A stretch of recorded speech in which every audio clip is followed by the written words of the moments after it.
Hello dear students, welcome back to EG valley 2.0. ഈ ഒരു video എന്ന് പറയുന്നത് നമ്മൾ +2 എക്കണോമിക്സിൽ എങ്ങനെയൊക്കെയാണ് ഇനി പഠിക്കേണ്ടത്. നമുക്കറിയാം, ഇനി വിരലുണ്ടാവുന്ന ദിവസം മാത്രമേ നമ്മുടെ എക്സാമിനുള്ളൂ. നമ്മുടെ ഫൈനൽ എക്സാം സ്റ്റാർട്ട് ചെയ്യുന്നത് 5-നാണ്, മാർച്ച് 5. നമ്മുടെ എക്കണോമിക്സ് എക്സാം 26-നാണ്. പക്ഷേ നമ്മൾ ഒരിക്കലും 5-ന് സ്റ്റാർട്ട് ചെയ്തിട്ടുണ്ട് എങ്കിൽ നമ്മൾ അതിൻ്റെ ഇടയിൽ വേറൊരു സബ്ജക്റ്റ് പഠിക്കാൻ നമുക്ക് പേടിയാവും. എക്സാം സ്റ്റാർട്ട് ചെയ്ത ഇടയിൽ ദിവസം ഉണ്ടെങ്കിൽ നമ്മൾ നെക്സ്റ്റ് കമ്മിങ് എക്സാം ഏതാണ് അതിനാണ് കൂടുതൽ ഇമ്പോർട്ടൻസ് കൊടുക്കുക. സോ 5-ാം തീയതി എക്സാം തുടങ്ങുന്നതിന് മുന്നേ നിങ്ങൾ അക്കൗണ്ടൻസിയും എക്കണോമിക്സും ഒക്കെ പഠിക്കുന്ന കുട്ടികളുണ്ടാവും. ആ കുട്ടികൾ എങ്ങനെ പഠിക്കണം? ഇനി 5-ാം തീയതി സ്റ്റാറ്റിസ്റ്റിക്സ് ആണ് എക്സാം. അപ്പോൾ 14-ാം തീയതി സ്റ്റാറ്റിസ്റ്റിക്സ് എല്ലാ ഓപ്ഷനിൽ എടുക്കാത്ത സ്റ്റുഡൻസ് ഉണ്ട്. മാത്സും അതുപോലെ തന്നെ കമ്പ്യൂട്ടർ ആപ്ലിക്കേഷൻ എടുത്തവർക്ക് എക്സാം സ്റ്റാർട്ട് ചെയ്യുക 14-ാം തീയതിയാണ്. ബിസിനസ് സ്റ്റഡീസ് വെച്ചിട്ടാണ് അവർക്ക് എക്സാം സ്റ്റാർട്ട് ചെയ്യുന്നത്. സോ അങ്ങനെയൊക്കെ വെച്ച് നോക്കുകയാണെങ്കിൽ എക്കണോമിക്സ് പഠിക്കുന്ന കുട്ടികൾ ഇനി മുതൽ എങ്ങനെ പഠിക്കണം, എങ്ങനെയൊക്കെയാണ് നമ്മുടെ ക്വസ്റ്റ്യൻ പേപ്പറിൻ്റെ രീതി, മോഡൽ എക്സാം ക്വസ്റ്റ്യൻ പേപ്പർ വെച്ചിട്ടുള്ള ഒരു കമ്പാരിസണൊക്കെ ആയിട്ടാണ് നമ്മുടെ ഈ വീഡിയോ. അപ്പോൾ ആദ്യമായിട്ടാണ് നമ്മുടെ ചാനൽ കാണുന്നതെങ്കിൽ ലൈക്ക് ചെയ്യാനും ഷെയർ ചെയ്യാനും സബ്സ്ക്രൈബ് ചെയ്യാനും മറക്കരുത്. ഓക്കെ, അപ്പോൾ നമുക്ക് വീഡിയോയിലേക്ക് കിടക്കാം. ഓക്കെ, നമ്മൾ ഓരോ സെക്ഷനാണ് നോക്കാൻ പോകുന്നത്. ആദ്യം നമുക്ക് മൈക്രോ എക്കണോമിക്സും മാക്രോ എക്കണോമിക്സും സെപ്പറേറ്റ് നോക്കാം. പിന്നെ നമുക്ക് ഈ ഒരു ബുക്കിൽ കർവുകൾ എങ്ങനെയാണ്, ഇക്വേഷൻസ് എങ്ങനെയാണ്, തിയറി ഏതാണ് പഠിക്കേണ്ടത് നോക്കാം. മൈക്രോ എക്കണോമിക്സിൽ നമുക്ക് 5 ചാപ്റ്റേഴ്സ് ആണ് പഠിക്കാനുള്ളത്. 80 മാർക്കിൻ്റെ ക്വസ്റ്റ്യൻ പേപ്പറാണ്. ഈ 5 ചാപ്റ്റേഴ്സിൽ ഇൻട്രൊഡക്ഷൻ്റെ ഭാഗം നമുക്കൊരു ½ ആൻ അവർ മാത്രം എടുത്താൽ മതി. കൺസ്യൂമർ ഇക്വിലിബ്രിയം, അതുപോലെ തന്നെ പ്രൊഡക്ഷൻ ആൻഡ് കോസ്റ്റ്, ഏറ്റവും വെയിറ്റേജ് ഉള്ള ചാപ്റ്റേഴ്സാണിത്. കൺസ്യൂമർ ഇക്വിലിബ്രിയത്തിൻ്റെ കൺസ്യൂമർ ബിഹേവിയറിൻ്റെ chapter, 2nd chapter and 3rd chapter. ഇവിടെയാണ് ഏറ്റവും കൂടുതലധികം എസ്സേ ക്വസ്റ്റ്യൻസ്, കർവുകളെല്ലാം നമുക്ക് പഠിക്കാനുള്ളത്. അപ്പോൾ ഈ ഒരു പാഠങ്ങളാണ് നിങ്ങൾ ആദ്യം പഠിക്കേണ്ടത്. കൺസ്യൂമർ ഇക്വിലിബ്രിയൻ്റെ പാഠം, പ്രൊഡക്ഷൻ ആൻഡ് കോസ്റ്റും. ദെൻ പെർഫെക്റ്റ് കോമ്പറ്റീഷനും മാർക്കറ്റ് ഇക്വിലിബ്രിയം. ഇത് രണ്ടിനും ഒരേപോലെയാണ് വെയിറ്റേജ് കിടക്കുന്നത്. ഒരേപോലെ എന്ന് പറയാൻ പഠിക്കാനുള്ള ക്വാണ്ടിറ്റീസ് മെയിൻ ആയിട്ടുള്ള ഫോക്കസ്ഡ് ഭാഗങ്ങൾ കുറവാണ്. അപ്പോൾ നിങ്ങൾ ഈ 2 ചാപ്റ്റേഴ്സ് ആദ്യം പഠിക്കാം മൈക്രോ എക്കണോമിക്സിൽ. ആ ചാപ്റ്റേഴ്സ് കുറേ ഉണ്ടെങ്കിൽ പോലും നമുക്ക് എളുപ്പമുള്ള ഭാഗങ്ങളാണ്. കുറച്ച് കർവുകൾ, പിന്നെ കുറച്ച് കോസ്റ്റ് കാൽക്കുലേഷൻസ്, അതൊക്കെയാണ്. ഒന്ന് ജസ്റ്റ് അഡ്ജസ്റ്റ് ചെയ്ത് പഠിച്ചാൽ നമുക്കത് പെട്ടെന്ന് മൈൻഡിൽ കയറും. മൈക്രോ എക്കണോമിക്സിനെ കുറിച്ച് പറയുകയാണെങ്കിൽ നിങ്ങളിവിടെ ഏറ്റവും കൂടുതൽ എക്സ്പ്ലനേഷൻ കൊടുത്ത് പഠിക്കേണ്ടത് കർവുകളെയാണ്. അതായത് ഒരു ടോപ്പിക്ക് പഠിക്കുമ്പോൾ അതിൻ്റെ കർവ് വിത്ത് എക്സ്പ്ലനേഷൻ. ഓക്കെ, വിത്ത് എക്സ്പ്ലനേഷൻ നമ്മൾ അറിഞ്ഞിരിക്കണം. ഓക്കെ, പിന്നെ മൈക്രോയിൽ ഏറ്റവും കൂടുതലധികം ക്വസ്റ്റ്യൻ പേപ്പറിൽ കണ്ടുവരുന്ന ഒരു കുറച്ച് ടോപ്പിക്സ് നമുക്ക് മെയിനായിട്ട് പറഞ്ഞു തരാം. ഏറ്റവും കൂടുതൽ നമ്മുടെ ക്വസ്റ്റ്യൻ പേപ്പറുകളിലും അതുപോലെ തന്നെ ഇമ്പോർട്ടൻ്റ് ആണ് ഇത് പഠിക്കണം എന്ന് പറഞ്ഞ കുറച്ച് ഭാഗങ്ങളാണ്. 2nd ചാപ്റ്ററിൽ നിന്നാണ് ഏറ്റവും കൂടുതൽ, ഈ 2 ചാപ്റ്ററിനാണ് കൂടുതൽ കോൺസെൻട്രേറ്റ് ചെയ്യാത്ത. നമ്മുടെ ബഡ്ജറ്റ് ലൈനിൻ്റെ ഷിഫ്റ്റുകൾ, ഒപ്പം തന്നെ നമ്മളെ കൺസ്യൂമറിൻ്റെ ഇക്വിലിബ്രിയം പോയിന്റ്, ഇതൊക്കെ ഇല്ലാത്ത ഒറ്റ ക്വസ്റ്റ്യൻ പേപ്പർ പോലും നമുക്കില്ല.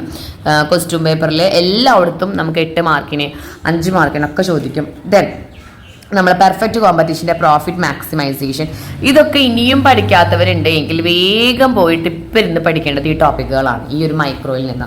ദെൻ പിന്നീട് നമ്മൾ price ceiling and price floor, ഇത് നമ്മുടെ എന്താ പറയുക മാർക്കറ്റ് ഇക്വിലിബ്രിയം എന്ന് പറഞ്ഞ ചാപ്റ്ററിലാണ് price ceiling and price floor. Then കോസ്റ്റിൻ്റെ ഒരു പ്രോബ്ലം, കോസ്റ്റിൻ്റെ പ്രോബ്ലം എന്ന് പറയുന്നത് fixed cost, marginal cost, average cost കണ്ടുപിടിക്കാനുള്ള ഒരു പ്രോബ്ലം. ഇതാണ് നിങ്ങൾക്ക് ആദ്യം അറിയുന്നുണ്ടോ നോക്കേണ്ടത്. ഈ മൈക്രോയിൽ നിന്ന് നിങ്ങൾക്ക് ഈ പോർഷനൊക്കെ എടുത്തു കഴിഞ്ഞാൽ ബഡ്ജറ്റ് ലൈൻ അറിയോ, ഇതിൻ്റെ കൺസ്യൂമർ ഇക്വിലിബ്രിയം അറിയോ, പ്രോഫിറ്റ് മാക്സിമൈസേഷൻ, ഇതിൻ്റെ ഒക്കെ കർവുകളാണ് കൂടുതൽ പഠിക്കേണ്ടത്. ഇതെല്ലാം നമ്മൾ പഠിക്കേണ്ടത് കർവുകൾ സെക്ഷനാണ്. എല്ലാത്തിനും കർവ് ഉണ്ട്. ഇതുപോലെ ബഡ്ജറ്റ് ലൈൻ ഉണ്ട്, ഇക്വിലിബ്രിയത്തിനുണ്ട്, പ്രോഫിറ്റ് മാക്സിമൈസേഷൻ ഉണ്ട്, പ്രൈസ് സീലിംഗ്, പ്രൈസ് ഫ്ലോർ, കോസ്റ്റുകൾ, ഇതിനൊക്കെ കർവുകളുണ്ട്. അപ്പോൾ മൈക്രോ ഇക്കണോമിക്സ് നിങ്ങൾ പഠിക്കുമ്പോൾ 2nd ചാപ്റ്ററും 3rd ചാപ്റ്ററും പഠിക്കുമ്പോൾ തന്നെ ആദ്യം അത് പഠിക്കാം. അതിനുശേഷം നിങ്ങൾ കർവുകളും ഇതിൻ്റെ എക്സ്പ്ലനേഷൻ എന്താണെന്ന് പഠിക്കാം. ഒരു കർവ് വരച്ച് കഴിഞ്ഞാൽ തന്നെ അതിൽ നിന്ന് നമുക്ക് അതിൻ്റെ എക്സ്പ്ലനേഷൻ വരയ്ക്കാനും പഠിക്കാനും എഴുതാൻ കിട്ടണം. ഓക്കെ, ഇങ്ങനെയാണ് മൈക്രോ എക്കണോമിക്സ് പഠിക്കുക. എങ്ങനെയാണ്? ആദ്യം 2nd ഉം 3rd എടുക്കുക, കർവുകൾ കൂടുതൽ കോൺസെൻട്രേറ്റ് ചെയ്യുക, അതിന് വെച്ചിട്ട് എക്സ്പ്ലെയിൻ ചെയ്ത് പഠിക്കുക. പിന്നെ ഇതിൽ മൈക്രോ സെക്ഷനിൽ നിന്ന് ഏറ്റവും കൂടുതൽ കണ്ടുവന്നിരിക്കുന്ന ഒരു 4-5 ക്വസ്റ്റ്യൻസ് ആണ്. ഇത് നിങ്ങൾക്ക് അറിയുന്നുണ്ടോ നോക്കുക. ഇത് അറിയുന്നില്ല എങ്കിൽ നിങ്ങൾ ആദ്യം പഠിക്കേണ്ടത് ഈ പോർഷനാണ്. ഇതാണ് മൈക്രോ എക്കണോമിക്സിൻ്റെ ലെവൽ, 5 ചാപ്റ്റർ ആണുള്ളത്. ദെൻ മാക്രോയിലേക്ക് കിടക്കുമ്പോൾ ഇവിടെ നമുക്ക് കർവുകൾ ഉണ്ട്, ഇല്ല എന്നൊട്ടും പറയാൻ പറ്റില്ല, 2-3 കർവുകളേ ഉള്ളൂ. പക്ഷേ ഇവിടെ നമ്മൾ ഏറ്റവും കൂടുതൽ തിയറി പോർഷൻസ് ആണ് പഠിക്കേണ്ടത്. തിയറീസ് പോർഷൻസും അതുപോലെ തന്നെ ഇക്വേഷൻസും, കുറച്ച് ഇക്വേഷൻസും വെക്കണം, അതുപോലെ തന്നെ കുറച്ച് തിയറി പോർഷൻസും പഠിക്കണം. ഇവിടെ ഏറ്റവും കൂടുതൽ ഇമ്പോർട്ടൻ്റ് ഉള്ള ചാപ്റ്റർ എന്ന് പറയുന്നത് മണി ആൻഡ് ബാങ്കിങ്ങും നാഷണൽ ഇൻകം ആണ്. നാഷണൽ ഇൻകത്തിലാണ് ഒരുപാട് ഇക്വേഷൻസ് ഉള്ളത്. അതിൽ GDP, മാർക്കറ്റ് പ്രൈസും ഫാക്ടർ കോസ്റ്റ് ഉണ്ട്, അതുപോലെ തന്നെ M1, M2, M3, M4 ഉണ്ട്. ഇവിടെ ഇക്വേഷൻസ് നിങ്ങൾക്ക് കാൽക്കുലേറ്റ് ചെയ്യുന്നതിനേക്കാൾ കൂടുതൽ നമുക്ക് ക്വസ്റ്റ്യൻ ആൻസേഴ്സ് ആയിട്ടാണ് വരാം. GDP കാൽക്കുലേറ്റ് ചെയ്യാനുള്ള 3 മെത്തേഡുകൾ ഏതൊക്കെയാണെന്ന് ചോദിക്കാം. അപ്പോൾ നമുക്ക് ആ 3 മെത്തേഡുകൾ ഏതാനും ഇക്വേഷൻസ് അറിയണം. അതുപോലെ തന്നെ price personal PDI, personal disposable income, PA, അങ്ങനെ കുറേ ഇക്വേഷൻസ് ആണ് സെക്കൻഡ് ചാപ്റ്ററിലുള്ളത്. അതേപോലെ അവിടെ ഉള്ളത് സർക്കുലർ ഫ്ലോ ഓഫ് ഇൻകം ഉണ്ട്. അങ്ങനെ കുറച്ച് പോർഷൻസ് ആണ് നാഷണൽ ഇൻകം. മണി ആൻഡ് ബാങ്കിങ്ങിൽ ഫുൾ തിയറി ആണ്. ഫുൾ തിയറി എന്ന് പറയുമ്പോൾ നമുക്ക് അവിടെ ഇക്വേഷൻ ബേസ്ഡ് ആയിട്ടുള്ള ക്വസ്റ്റ്യൻസ് വളരെയധികം കുറവാണ്. നമുക്ക് ഈ 2 ഭാഗത്താണ് ഏറ്റവും കൂടുതൽ പഠിക്കാനുള്ളത്. ദെൻ ഇവിടെ ഈ എക്സ്റ്റേണൽ സെക്ടറിൽ നിങ്ങൾ ഇക്വേഷൻസും പ്രോബ്ലംസും അധികം പഠിക്കേണ്ട. നിങ്ങൾ അവിടെ മെയിനായിട്ട് ഒരു 3 ടോപ്പിക്ക് മാത്രം പഠിച്ചാൽ മതി. ഗവൺമെൻറ്റിലും നമ്മൾ ഈ പറഞ്ഞ പോലെ തന്നെ പ്രോബ്ലംസും അഗ്രിഗേറ്റ് ഡിമാൻഡ് കാൽക്കുലേഷൻസും പഠിക്കേണ്ട ആവശ്യമില്ല. ഇവിടെ നിങ്ങൾ അഗ്രിഗേറ്റ് ഡിമാൻഡ് പഠിക്കേണ്ട, ഇവിടെ നിങ്ങൾ അഗ്രിഗേറ്റ് ഡിമാൻഡ് പഠിക്കേണ്ട. ഏറ്റവും കൂടുതൽ അഗ്രിഗേറ്റ് ഡിമാൻഡ് വരെ ഇതിൽ നിന്നാണ്. ഇൻകം ഡിറ്റർമിനേഷൻ, ഇവിടെയാണ് നിങ്ങൾ അഗ്രിഗേറ്റ് ഡിമാൻഡ് കണ്ടുപിടിക്കാനും ഇക്വിലിബ്രിയം കണ്ടുപിടിക്കാനൊക്കെ നിങ്ങൾ പഠിക്കേണ്ട പ്രോബ്ലം ഈ പാഠത്തിൽ നിന്നാണ്. അപ്പോൾ ഇവിടെ നിങ്ങൾക്ക് കുറേ തിയറീസ്, അതുപോലെ തന്നെ കാണാപ്പാഠം പഠിക്കുക, പ്രോബ്ലം ചെയ്ത് പഠിക്കരുത്. ഏതൊക്കെയാണ് ഘടകങ്ങൾ, അതുപോലെ തന്നെ 3 ലിങ്കേജസ്. ഗവൺമെൻറ്റിലെ ഒരുപാട് തിയറി എന്ന് പറയുന്നത് തുടക്കത്തിൽ തന്നെയുള്ള ഫംഗ്ഷൻസും, അതുപോലെ തന്നെ ആ പാഠത്തിൽ ഫ്ലോ ചാർട്ട് ഉണ്ട്. അതായത് ക്യാപിറ്റൽ റിസിപ്റ്റ്, റവന്യൂ റിസിപ്റ്റ് വന്ന് നമ്മളെ ബഡ്ജറ്റിൻ്റെ സെക്ഷനാണ്. അതൊക്കെയാണ് ഈ 2 പാഠത്തിൽ പഠിക്കാനുള്ളത്. ഇപ്പോൾ ഇൻട്രൊഡക്ഷൻ ഭാഗം വളരെ എളുപ്പമാണ്. 2 ടോപ്പിക്ക് പഠിച്ചാൽ മതിയാവും. മൈക്രോ മാക്രോ തമ്മിലുള്ള ഡിഫറൻസും ഇവല്യൂഷൻ ഓഫ് മാക്രോ എക്കണോമിക്സും. ഓക്കെ, ഇത്രയാണ് മാക്രോ എക്കണോമിക്സിൻ്റെ അവസ്ഥ. ഇനി ഇതിൽ നിന്ന് മാക്രോ എക്കണോമിക്സിൽ നമുക്ക് ഒരുപാട് ക്വസ്റ്റ്യൻസ്, അതായത് റിപ്പീറ്റഡ് ആയിട്ട് ക്വസ്റ്റ്യൻ പേപ്പറിൽ കണ്ട കുറച്ച് ചോദ്യങ്ങൾ പറയുകയാണെങ്കിൽ നമുക്ക് ആദ്യമായിട്ട് GDP കാൽക്കുലേറ്റ് ചെയ്യാനുള്ള ഇക്വേഷനാണ്. GDP കാൽക്കുലേഷൻ്റെ മെത്തേഡ്സുകൾ, അതായത് മെത്തേഡ്സ് ആണ് കേട്ടോ. 8 മാർക്കിന് ചോദിക്കുന്ന മെത്തേഡ്സുകൾ കാണാറുണ്ട്. Then circular flow of income ഒരുപാട് ക്വസ്റ്റ്യൻ പേപ്പറിൽ കണ്ടിട്ടുണ്ട്. സർക്കുലർ ഫ്ലോ ഓഫ് ഇൻകം ചോദിച്ചിട്ടുണ്ട്. ദെൻ നമുക്ക് functions of money, functions of RBI, ഇതൊക്കെ തിയറി ക്വസ്റ്റ്യൻസ് ആണ്. Functions of money, functions of RBI. Then policy instrument of RBI, ഏതൊക്കെ പോളിസിയാണ് RBI യൂസ് ചെയ്യുന്നത്, ഒക്കെ റിപ്പീറ്റഡ് ആണ്. റിപ്പീറ്റഡ് എന്ന് പറയുമ്പോൾ നിങ്ങളോട് ഇതാണ് ക്വസ്റ്റ്യൻ, നിങ്ങൾ കിട്ട ക്വസ്റ്റ്യൻസ് ഇതാന്ന് പറഞ്ഞാലും നിങ്ങൾ പഠിക്കാം. ഓക്കെ, ഇതൊക്കെ നമുക്ക് കംപ്ലീറ്റ് ക്വസ്റ്റ്യൻ പേപ്പറിൽ കാണാം. ദെൻ എക്സ്റ്റേണൽ സെക്ടറിൽ എപ്പോഴും 3 ലിങ്കേജസ് ഏതാണ് ഒരുപാട് ക്വസ്റ്റ്യൻ പേപ്പറിൽ കാണാറുണ്ട്. ദെൻ നാഷണൽ ഇൻകത്തിൽ നമുക്ക് കൂടുതലും ഈ GDP കാൽക്കുലേഷൻ മെത്തേഡ്സുകൾ ഏതാണ്, ദെൻ GDP ഡിഫ്ലേറ്റർ എന്താണ്, ഇതൊക്കെയാണ് നമുക്ക് ഒരുപാട് റിപ്പീറ്റഡ് ആയിട്ട് ക്വസ്റ്റ്യൻ പേപ്പറിൽ നമുക്ക് കാണാം. പാരഡോക്സ് ഓഫ് ത്രിഫ്റ്റ്, ഇതൊക്കെ നമുക്ക് തിയറിയാണ്. കംപ്ലീറ്റ് തിയറി എന്ന് പറയുമ്പോൾ നിങ്ങൾ വായിച്ച് മനസ്സിലാക്കി പഠിക്കേണ്ട ക്വസ്റ്റ്യൻസ് ആണ്. ഇതൊക്കെ നിങ്ങൾക്ക് അറിയുന്നുണ്ടോ എന്ന് നോക്കുക. ദെൻ മൈക്രോ മാക്രോ, മൈക്രോയും മാക്രോയും തമ്മിലുള്ള ഡിഫറൻസ് ചോദിക്കാം. ഡിഫറെൻറ്റ് എന്താ പറയുക എക്സാമ്പിൾസ് ചോദിക്കാം. ഓക്കെ, അപ്പോൾ മൈക്രോയും മാക്രോയും ഈ ലെവലൊക്കെ നിങ്ങൾക്ക് അറിയുന്നുണ്ടോ എന്ന് നോക്കാം. ദെൻ കർവുകളുടെ സെക്ഷനിലേക്ക് വരികയാണെങ്കിൽ നമ്മൾ ഏറ്റവും കൂടുതൽ നല്ല ഇമ്പോർട്ടൻ്റ് ആയിട്ട് പഠിക്കേണ്ട കുറച്ച് കർവുകളുണ്ട്. ആ കർവുകൾ ഒന്നാമത്തെയാണ് ബഡ്ജറ്റ് ലൈന്. ബഡ്ജറ്റ് ലൈനിൻ്റെ ഷിഫ്റ്റ് വെച്ചിട്ടുള്ള ഒരു പ്രോബ്ലം ആണ് കേട്ടോ വരിക. ബഡ്ജറ്റ് ലൈനിൻ്റെ ഷിഫ്റ്റ് വെച്ചിട്ടുള്ള ഒരു പ്രോബ്ലം ആണ് നമുക്ക് കർവുകളുടെ ഭാഗത്തു നിന്ന് വരിക. വിത്ത് കർവ് വരയ്ക്കാനും വരും. ദെൻ നമുക്ക് ഇവിടെ നിന്ന് തന്നെ കൺസ്യൂമർ ഇക്വിലിബ്രിയം ചോദിക്കാത്ത ക്വസ്റ്റ്യൻ പേപ്പേഴ്സ് ഇല്ല. അതായത് ക്രിസ്മസ് എക്സാം മുതൽ മോഡൽ എക്സാം അങ്ങനെ കംപ്ലീറ്റ് ക്വസ്റ്റ്യൻ പേപ്പറിൽ ചോദിക്കും ഒപ്റ്റിമം ചോയ്സ് ഓഫ് കൺസ്യൂമർ ഏതാണ്. ദെൻ പിന്നീട് നമുക്ക് കർവിൽ ചോദിക്കുന്നതാണ് പ്രോഫിറ്റ് മാക്സിമൈസേഷൻ. നമ്മൾ മൈക്രോയിൽ പഠിക്കേണ്ട കംപ്ലീറ്റ് കർവുകളും നമ്മൾ ഇവിടെ പഠിക്കാം. പ്രോഫിറ്റ് മാക്സിമൈസേഷൻ ഏതാണ്. ദെൻ പ്രൈസ് ഫ്ലോറും പ്രൈസ് സീലിങ്ങും ഒരുപാട് ക്വസ്റ്റ്യൻ പേപ്പറിൽ നമുക്ക് തെറ്റിയിട്ട് തരാം. അതുപോലെ തന്നെ 4 മാർക്കിന് ഡിഫറൻസ് ഏതാണ് നമുക്ക് തരാം. അങ്ങനെയൊക്കെയുള്ള കർവുകളൊക്കെയാണ് ഈ സെക്ഷനിൽ ചോദിക്കാം. Then circular flow of income വരയ്ക്കാൻ വരും. സർക്കുലർ ഫ്ലോ ഓഫ് ഇൻകം വളരെ ഇമ്പോർട്ടൻ്റ് ആണ്. Okay, then different shapes of cost കർവുകൾ, ഷേപ്സ് ഓഫ് കോസ്റ്റുകൾ, ഓരോ കോസ്റ്റുകളുടെയും ഷേപ്പുകൾ വരയ്ക്കാനായിട്ട് നമുക്ക് വരും. ഓക്കെ, ഇതൊക്കെയാണ് ഏറ്റവും മെയിനായിട്ടുള്ള നിങ്ങൾ പഠിച്ചിരിക്കേണ്ട കർവുകൾ. ഈ കർവുകൾ എങ്ങനെയാണ് വരയ്ക്കാമെന്നൊക്കെ നമ്മളുണ്ട്. ലോ ഓഫ് വാരിയബിൾ പ്രൊപ്പോർഷൻ അതും കൂടി ഉണ്ട് കേട്ടോ. ലോ ഓഫ് വാരിയബിൾ നമ്മൾ സെക്കൻഡ് ചാപ്റ്റർ ആണ്, 3rd ചാപ്റ്റർ ആണ് law of variable proportion.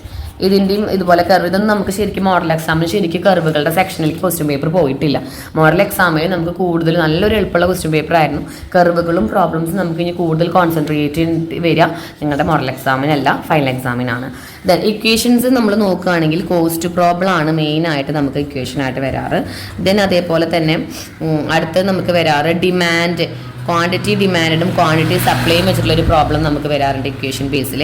Then GDPയുടെ calculation നമുക്ക് ഇക്വേഷൻ ബേസിൽ വരാറുണ്ട്. ദെൻ MPCയും അതുപോലെ തന്നെ MPSഉം 1ൽ നിന്ന് മൈനസ് ചെയ്യുന്ന പ്രോബ്ലം വരാറുണ്ട്. ദെൻ നമുക്ക് പ്രോബ്ലം ബേസ്ഡ് നമുക്ക് പിന്നീട് ചോദിക്കാനുള്ള അഗ്രിഗേറ്റ് ഡിമാൻഡ് കണ്ടുപിടിക്കാനുള്ള പ്രോബ്ലം നമുക്ക് ചോദിക്കാറുള്ള ക്വസ്റ്റൻ ആണ്. ദെൻ CRRഉം SLRഉം ജസ്റ്റ് ഒന്ന് എന്താ പറയുക എന്താണെന്ന് ജസ്റ്റ് ഒന്ന് കമൻറ്റ് ചെയ്യാൻ അങ്ങനെയാണ് ചോദ്യം വരിക. ഇനി തിയറീസ് നമ്മൾ നോക്കുകയാണെങ്കിൽ functions of money, functions of അതൊക്കെയാണ് ഒരുപാട് ചോദിക്കുക. Functions of money, then functions of RBA അതൊക്കെയാണ് theory question. Then demand for money, 3 demand speculative transaction, demand for money ചോദിക്കാറുണ്ട്. ദെൻ നമുക്ക് തിയറി ക്വസ്റ്റ്യൻസ് നമുക്ക് പ്രതീക്ഷിക്കാവുന്നത് ഫീച്ചേഴ്സ് ഓഫ് പെർഫെക്റ്റ് കോമ്പറ്റീഷൻ, ഒരുപാട് question പേപ്പറിലുണ്ട് കേട്ടോ പെർഫെക്റ്റ് കോമ്പറ്റീഷൻ്റെ ഫീച്ചേഴ്സ്. ദെൻ ഗവൺമെൻറ്റിൻ്റെ ബഡ്ജറ്റ്, ഇതൊക്കെ നിങ്ങൾക്ക് അറിയുമെന്ന് ചോദിക്കാം. ബഡ്ജറ്റിൻ്റെ കമ്പോണൻസ് ചോദിക്കാറുണ്ട്. ദെൻ ഗവൺമെൻറ്റിൻ്റെ ഫങ്ഷൻസ് ചോദിക്കാറുണ്ട്. ദെൻ GDPനെ നമുക്ക് വെൽഫെയറിൻ്റെ ഇൻഡിക്കേറ്റർ ആയിട്ട് കാണാൻ സാധിക്കുമോ? GDP ആൻഡ് വെൽഫെയർ ഒരുപാട് ക്വസ്റ്റ്യൻ പേപ്പറിലുണ്ട് കേട്ടോ. ഇതൊക്കെയാണ് തിയറി ക്വസ്റ്റ്യൻസ്. ഇവിടെ തിയറി ക്വസ്റ്റ്യൻസ് നിങ്ങൾ ഇതൊക്കെ കണ്ടിട്ടുണ്ടോ അല്ലെങ്കിൽ പഠിച്ചിട്ടുണ്ടോ എന്ന് നോക്കാം. ഇതൊക്കെ ഓക്കെ ആണെങ്കിലാണ് നമുക്ക് ഇത്രയും നല്ലൊരു സമയം, കുറച്ച് സമയം കൊണ്ട് കൂടുതൽ മാർക്കുള്ള കണ്ടന്റ് നമുക്ക് പഠിക്കാൻ പറ്റും. ഓക്കെ. ദെൻ പിന്നീട് നമ്മൾ വരികയാണെങ്കിൽ ഡിറ്റർമിനൻസ് എന്ന് പറയുമ്പോൾ ഫാക്ടേഴ്സ് എഫക്റ്റിംഗ് ഡിമാൻഡ് ആവാം, അല്ലെങ്കിൽ സപ്ലൈ ആവാം, നിങ്ങൾക്ക് ഏതും ആവാം. ഇങ്ങനെയാണ് നമ്മൾ എക്കണോമിക്സ് പഠിക്കുമ്പോൾ നിങ്ങൾ ഈ ഒരു രീതിയിൽ പഠിക്കുക. ഈ ഒരു രീതിയിൽ മിസ് ഉദ്ദേശിക്കുന്നത് ഇക്വേഷൻസും കുറച്ച് തിയറീസും നോക്കാം, കർവുകളെല്ലാം നിങ്ങൾക്ക് ഓക്കെ ആണോ നോക്കാം.